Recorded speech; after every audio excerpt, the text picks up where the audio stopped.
देवताओं से पहले पितरों की पूजा करनी चाहिए। बता, अकल देखो हमारी। ये हमारे धर्म गुरुओं की गाइडलाइन थी हमारे। कोई ये शास्त्र विदिता का मनमान्य साधना करवा के सारे भूत बनवा दिए। फिर तो नमस्कार दोस्तों, आज हम फिर से हाजिर है एक और नई वीडियो के साथ। आज का हमारा प्रश्न है कि देवताओं को पूजने वाले देवताओं को प्राप्त होते हैं, पितरों को पूजने वाले पितरों को प्राप्त होते हैं, भूतों को पूजने वाले भूतों को प्राप्त होते हैं और भगवान को और पूर्ण परमात्मा को पूजने वाले परमात्मा को प्राप्त होते हैं। तो आज की आध्यात्मिक ज्ञान चर्चा होगी देवकीनंदन ठाकुर जी के बीच और संत रामपाल जी महाराज के बीच। तो आइए पहले जानते हैं देवकीनंदन ठाकुर जी के विचार। तो देखिए कैसे घुमा फिरा के इसका जवाब देते हैं। महाराज जी, राधे राधे। महाराज जी, मेरा प्रश्न है कि भगवत गीता में भगवान ने कहा है कि देवताओं को पूजने से देवता को प्राप्त होते हैं, पितरों को पूजने से पितरों को प्राप्त होते हैं, भूतों को पूजने से भूतों को प्राप्त होते हैं और भगवान को पूजने से हम लोग परमपिता परमेश्वर अपने भगवान को प्राप्त होते हैं। तो देवताओं को पूजने और पितरों को पूजने से उनको प्राप्त होने का अर्थ क्या है? किनको? देवताओं को पूजोगे तो देवलोक चले जाओगे, पितरों को पूजोगे तो पितृलोक चले जाओगे। पितृलोक से भी वापस आना पड़ेगा, देवलोक से भी वापस आना पड़ेगा। अगर कृष्ण को पूजोगे तो कृष्ण को पूजने के बाद कन्हैया के धाम में जाओगे, कृष्ण के धाम जाओगे और फिर वहां से वापस नहीं आना पड़ेगा। इसका मतलब यही है। तो महाराज जी, लेकिन पितरों की पूजा भी की जाती है, देवताओं की पूजा भी की जाती है। अब बताइए, जिन पितरों की मुक्ति हो गई वो पितर कहाँ हैं? पता नहीं। पूछो कहाँ हैं? कहाँ है महाराज जी? जिन पितरों की मुक्ति हो जाती है वो पितर भगवान से कृष्ण ही कृष्ण में ही समा जाते हैं। मुक्त हो गए तो भगवान में समा गए, और जब वो भगवान में समा गए तो हम जब पितरों की पूजा कर रहे हैं तो कृष्ण ही की तो पूजा कर रहे हैं। रही बात देवताओं की, तो इस संसार में ऐसा कोई देवता नहीं जो भगवान में नहीं समाया। तो हम जब देवताओं की पूजा कर रहे हैं तो कृष्ण ही की पूजा कर रहे हैं। तो आइए अब जानते हैं संत रामपाल जी महाराज के शास्त्रों में प्रमाण सहित क्या बताते हैं परमात्मा? जीवित बाप के लट्ठम लट्ठा और मुए गंग पुचैया, और जब आवे आसुज का महीना और वो कौवा बाप बनैया रे बोड़ी सी दुनिया, सतगुरु बिन कैसे सरिया। जैसे जीवित बाप के साथ तो खेचा तानी रखे निकम्मी आत्मा है, और मरने के बाद फिर उसकी गति के लिए चलेंगे कहां से? देखो पुणात्माओं, ये हमारे धर्म गुरु कहां से गति कराने लगते हैं मृत्यु के उपरांत? पहले तो यूं कहेंगे कि अस्थि उठाओ और गंगा में प्रवाह कराओ, इसकी गति हो जाएगी। अच्छा, क्या करते हैं? एक व्यक्ति नाम ना ले था, उसकी पत्नी ने नाम ले रखा था। वैसे उसका अपनी पत्नी को मना नहीं करता था, ज्ञान से बहुत कुछ परिचित भी था, लेकिन उसके सामने एक बात आती कि मेरा पिताजी की मृत्यु होगी और मैं यदि गंगा में अस्थि नहीं डालकर आया तो फिर मेरी आत्मा नहीं मानेगी, तो मैं इसलिए नाम नहीं लूं। एक दिन वो बता रही थी उसकी पत्नी के मेरे तायसरे की मृत्यु होगी, यानी उसके ताऊ की, और वो लेकर गए उसकी अस्थियों को गंगा घाट पे। वहां बैठे वो पांडे, और वहां इन्होंने अपने अक्षेत्र बांट रखे हैं कि ये मेरे क्षेत्र का, ये मेरे क्षेत्र का। जाते ही पूछ लेते कहां से आए जी? वो बता दिया जी ऐसे ऐसे सोनीपत से आए। अच्छा अच्छा, आजो तुम हमारे हो वो पकड़ लेंगे। तो वहां जाकर उसने देखा, खोल कर पिछला सारा इतिहास जब बता देते हैं। तो क्या बोले वह? न बोले यजमान इब कद बहुत जन्माए रे तेरा गजब भयो। अब उन्होंने कह रही थी कि वो बतावा था उसका पति के मेरा माथा ठनका के दुश्मन तेनू बाट देखा हम रोज मरा।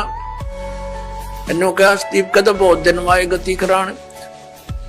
तो वो कहने लगा उसके बाद मेरा वहां से मन हट गया कि वो तो हमारी सारा दिन जो है ना ये कुशोण मनावे हैं।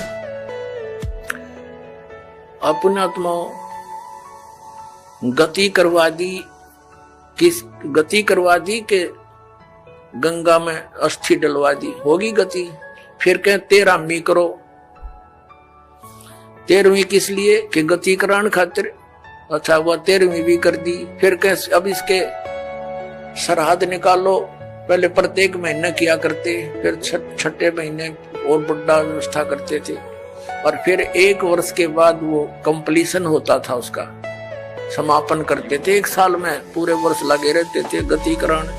और फिर क्या करते हैं? परमात्मा कहते हैं प्रेत शिला पैजा विराजे पितरों पिंड भराई। फिर पिंड भरवा दो, पितरों की मुक्ति हो जाएगी। परमात्मा क्या कहते हैं? जीवत बाप के लट्ठम लट्ठा हर मुए गंग पोचैया, और जब आया आसोज का महीना कौआ बाप बनैया रे गोली सी दुनिया। अब फिर आगे श्राद्ध के समय आसोज का महीना, तो जिस तिथि को कोई घर का सदस्य मृत्यु को प्राप्त होता है तो हमारे धर्म गुरु वो तिथि नोट कर लेते हैं। आसोज के महीने में अमावस्या से लेकर पूर्णमासी तक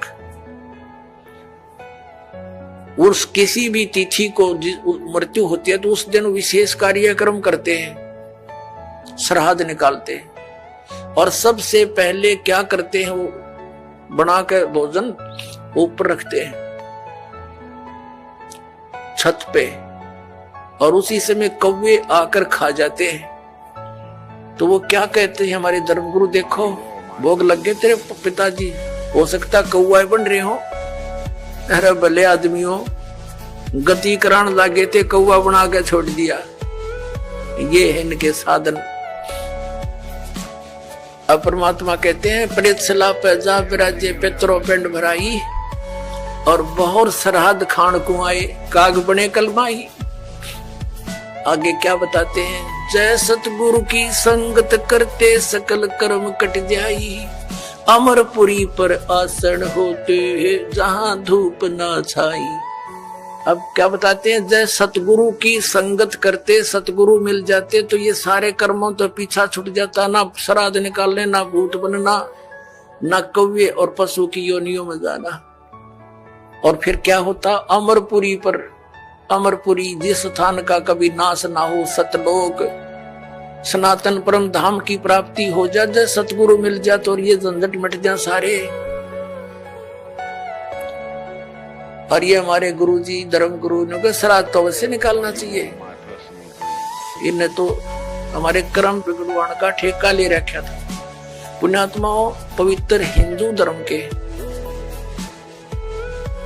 जो सदग्रंथ हैं, पवित्र 4 वेद और पवित्र श्रीमद् भगवत गीता, और 5वां वेद जो परमात्मा कबीर जी की वाणी जो उनके मुख कमल से बोला गया, उसमें कंप्लीट ज्ञान है, सभी सदग्रंथों का सारांश है। वो तो इनके हाथ नहीं लगा, क्योंकि उन्होंने इन संस्कृत के ज्ञाताओं ने वो तो रिजेक्ट कर रखा था। कबीर साहब की वाणी तो एक अशिक्षित की वाणी है, इस करके वो हमारे पास, हमारे तक नहीं आने दिया। तो इनमें जो पुराण है, ये पुराण क्या चीज है? ये 4 वेद, उन 4 वेदों का सारांश श्रीमद् भगवत गीता। लेकिन श्रीमद् भगवत गीता में कुछ अटकल युद्ध कराने के लिए इस काल भगवान ने लगाई है, वो अलग से दिखाई देती है। और जो वेदों से मेल खाता वो गीता जी का ज्ञान खरा है, बिल्कुल सत्य है, क्योंकि वो वेद ज्ञान गॉड गिवन है, परमात्मा का दिया हुआ है। तो हमने परमात्मा के आदेश का पालन करना है। और पुराण क्या है? ये ब्रह्मा जी द्वारा दिया गया ज्ञान, ब्रह्मा जी से सुना, फिर कुछ अन्य ऋषियों ने किसी और से सुना हुआ ज्ञान, वो सब खिचड़ी बना के पुराण बना दी।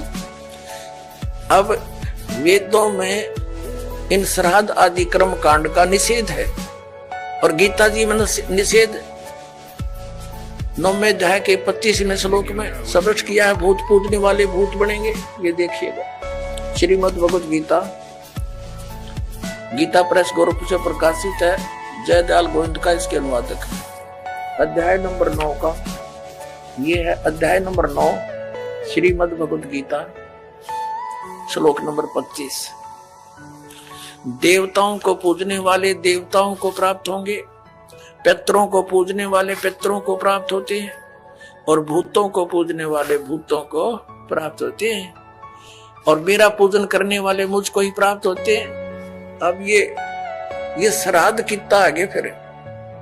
अब आपको दिखाते हैं झलक पुराणों में क्या लिखा है। एक मार्कंडेय पुराण है।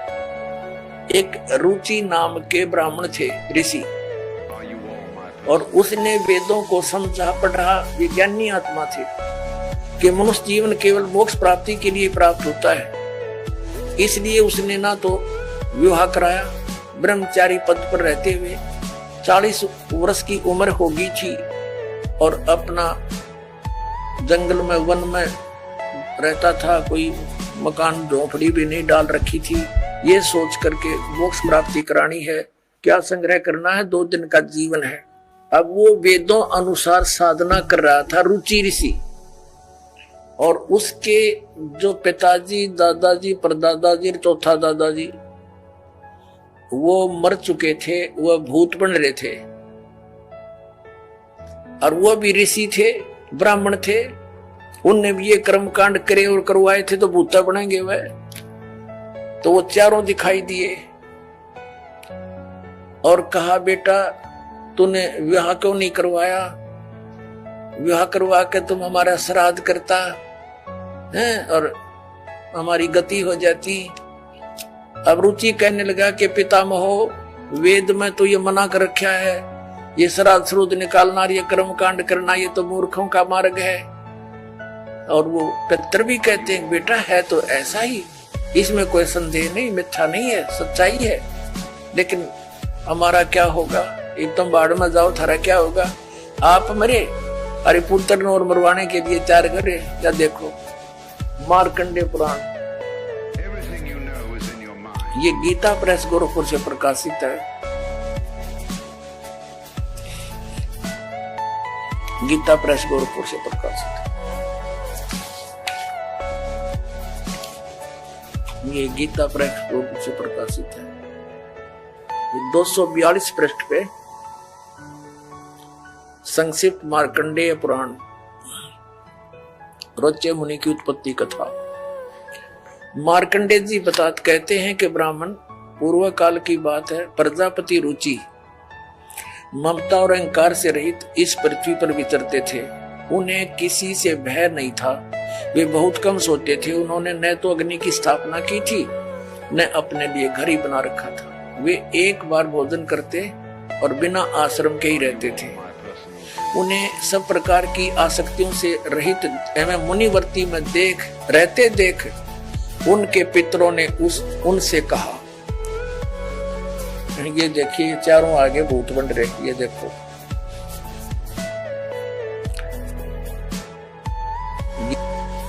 पितर बोले, बेटा विवाह स्वर्ग और अपवर्ग का हेतु होने के कारण एक पुण्यमय कार्य है।